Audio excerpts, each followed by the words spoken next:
एक फलों की दुकान पर एक व्यक्ति खड़ा था। वो केले के दाम पूछ रहा था। दुकानदार ने उससे कहा 50 रुपए दर्जन। उसने सेब के दाम पूछे। दुकानदार ने उससे कहा 200 रुपए दर्जन। इतने में ही एक वृद्ध महिला आई। उसने पूछा केले क्या भाव दिए?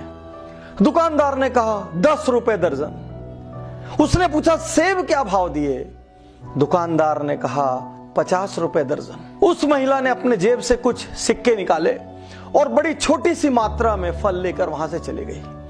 बाजू में जो व्यक्ति खड़ा था वो हैरान हो गया। उसने कहा अभी अभी आपने मुझे केले 50 रुपए दर्जन और सेब 200 रुपए दर्जन बताए और आपने इस महिला को इतना कम क्यों बताया?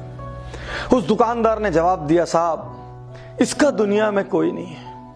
ये मेरी दुकान पर आती है, मैं कई बार इसकी मदद करना चाहता हूं, इसको दान देना चाहता हूं, इसको फ्री में फल देना चाहता हूं, ये कभी नहीं लेती। इसमें इतना ज्यादा स्वाभिमान है और मैंने देखा है ये जब भी मेरी दुकान आती है उस दिन मेरी बिक्री कई गुना बढ़ जाती है। मुझे ऐसा लगता है ये मेरी दुकान आती रहे, ये मुझसे लेती रहे। इसकी मैं जैसे ही मदद करने की सोचता हूं मुझे लगता है ऊपर वाला उस दिन मेरी मदद करने लग जाता है। इसलिए मैं हमेशा इसको वो भाव बताता हूं जिस भाव पर ये फल लेके चली जाए और ऊपर वाला मुझ पे मेहरबान हो जाए। साथियों, कहावत है, जब आप दूसरों को देने के लिए अपनी जेब खोलते हैं ऊपर वाला आपको देने के लिए अपना दिल खोलता है। एक अच्छे आदमी के पास धन आए 100 लोगों का भला होगा, एक बुरे आदमी के पास धन आएगा दुनिया में किसी का भला नहीं होगा। साथियों, यूरोप का एक रेस्तरां ध्यान आता है मुझे।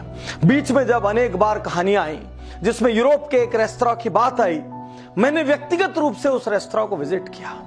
मैं वहां का आंखों देखा हाल बता रहा हूं। जब भी उस रेस्तरां में कोई व्यक्ति जाकर एक कॉफी ऑर्डर करता है अपने लिए, तो एक कप कॉफी मेरे लिए और एक कप कॉफी एनोनिमस के लिए। और एनोनिमस के लिए का अर्थ है वो 2 कॉफी के पैसे पटाता है। एक कॉफी वो खुद पीता है, दूसरी कॉफी का स्टिकर दीवार पे चिपक जाता है। कुछ देर बाद कोई गरीब, कोई अंडर प्रिविलेज, अफोर्ड न कर सकने वाला व्यक्ति आता है और उस दीवार से वो एनोनिमस वाला स्टिकर उठाता है, काउंटर पर लेके जाता है, कॉफी पीता है, चला जाता है।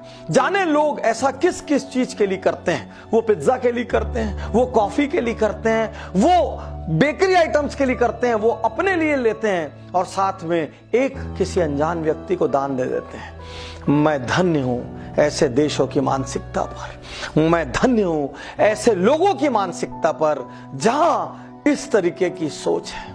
आज मैं आपसे कहना चाहता हूं, यदि ऊपर वाले ने आपको सामर्थ्यवान बनाया है, जितनी सामर्थ्य हो दिल से दान करेंगे ना, 1 रुपए भी लाख रुपए के बराबर काम आएगा। और साथियों, एक बात आपसे और कहना चाहता हूं, जीवन में कभी कभी कभी रिटायर होने की मत सोचना।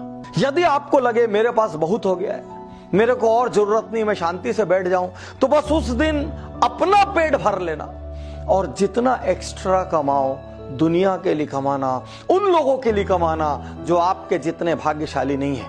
आज वॉरेन बुफे 80 साल के हो गए, उसके बावजूद वो 1-1 मिनट कमाते हैं। बिल गेट्स हर क्षण उनकी कमाई करोड़ों से बढ़ती है, उसके बावजूद उन्होंने कमाना नहीं छोड़ा।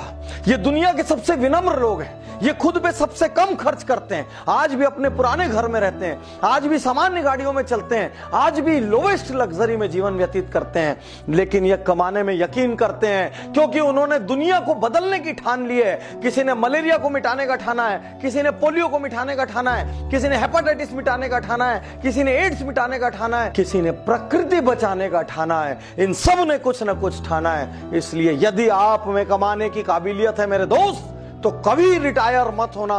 जीवन की अंतिम सांस तक कमाना, उन लोगों के लिए कमाना जो आपके जितने भाग्यशाली नहीं है। आज आपको संकल्प देता हूं, कल ही कुछ दान कीजिए। किसी को कुछ धन दान कीजिए, किसी को कहीं कुछ सेवा दान कर दीजिए, किसी को कोई दवाई दान कर दीजिए, किसी को शिक्षा दान कर दीजिए। कब तक अपने हाथों को ऐसा रखोगे? कभी मंदिर में मांगते हो, कभी मस्जिद में मांगते हो, कभी गुरुद्वारे में मांगते हो। अरे हाथ ऐसा करने की जगह हाथ ऐसा कर दो। जिस दिन हाथ लेने वाले की जगह देने वाला हो गया ना, उस दिन ऊपर वाला आपकी चिंता खुद करेगा। और जब ऊपर वाला किसी की चिंता करता है तो उसको अपनी चिंता करने की जरूरत नहीं पड़ती। और हो सके तो अपने प्रॉफिट का या और बड़ा करना हो तो अपने टर्नओवर का छोटा सा एक हिस्सा संसार के लिए रख देना। आपके साथ जो आपकी टीम काम करती है, ISR, इंटरनल सोशल रिस्पॉन्सिबिलिटी, दुनिया में बड़ी बड़ी जगह बड़ी बड़ी चीजें बनाइए, लेकिन आपकी अपनी टीम के लोगों की फिक्र करिए। यदि आपके स्टाफ में किसी का बच्चा ब्रिलियंट है, शिक्षा नहीं ले पा रहा है, उस बच्चे की शिक्षा की जिम्मेदारी ले लीजिए। यदि आपके स्टाफ में किसी की बिटिया की शादी हो रही है, वो सक्षम नहीं है, तो अपनी कंपनी में कन्यादान का एक छोटा सा फंड रखिए। यदि आपके यहाँ कोई बीमार पड़ता है तो वो बीमारी से उसकी पूरी इकोनॉमी गड़बड़ा जाती है, उसका मेडिकल इंश्योरेंस कराइए। यदि ना कराया हो, यदि संभव ना हो, तो कम से कम उसकी हारी बीमारी में कुछ दान कीजिए। आपसे अपील करता हूं, बिना एक क्षण की देर किए आज ही दान स्टार्ट करिए। जीवन का कोई भरोसा नहीं। यदि ये वीडियो आप तक किसी के माध्यम से पहुंचा हो तो प्लीज YouTube पर जाइए, उज्जवल पाटनी चैनल को सब्सक्राइब करिए। एक बात और कहना चाहूंगा, इस वीडियो को आप सैकड़ों हजारों लोगों तक पहुंचाइए। यदि इस वीडियो के माध्यम से लोगों ने दान करना शुरू किया, किसी गरीब की जिंदगी संवरी, किसी बच्चे को शिक्षा मिली, किसी बीमार को दवा मिली, तो उसके हिस्से का कुछ पुण्य आपके कोटे में आएगा और कुछ पुण्य मेरे कोटे में आएगा। आइए मिलजुल कर एक शानदार दुनिया बनाएं। शुक्रिया, धन्यवाद, थैंक यू।